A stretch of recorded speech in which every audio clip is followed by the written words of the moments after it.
हामी आज आइपुगेको छौँ। यो चाहिँ हाम्रो त होइन, दार्जिलिङमा पर्ने यो भक्ते बस्ती रहेछ। एकदमै दामी रहेछ। बस्तीमा सागसब्जीहरू पनि एकदम खतरा दामी गरेको रहेछ।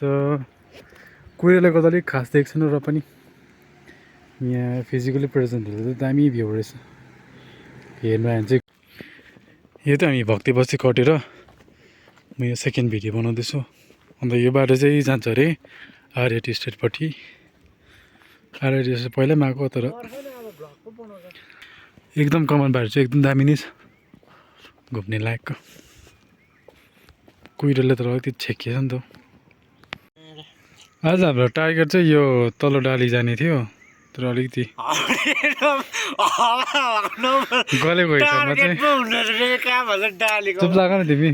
गलेको हिसाबमा त हामी जानु सकेन, त्यही भएर हामी यही यो के पो चिलाउने टारबाटै फर्किँदैछ हामी। यहाँ म छु, यहाँ मेरो साथी आकाश सुब्बा।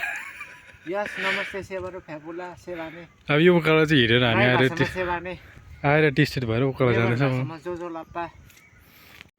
आज फेरि आएर टी स्टेटमा हामी आएका छौँ। हामी चाहिँ तल के पो नाम त चिलाउने गाउँ भएर आएको। फेरि यता आएर टी स्टेटमा एकछिन बसौँ भनेर यहाँ बिसाएको छौँ। म एक्लै त छुइनँ यहाँनिर, मेरो साथी पनि छ। सिन यही हो, घुम्नुको लागि ठिक छ। चियाको मैलाहरू चाहिँ गर्नु भएन हो। घुम्ने जग्गा एकदम दामी छ। यहाँ घुम्न आउनु सक्नुहुन्छ तपाईँहरू, तर मैला चाहिँ नगरिदिनु होला। भ्यू एकदम दामी छ। फोटोग्राफी गर्नलाई झन् एकदम दामी।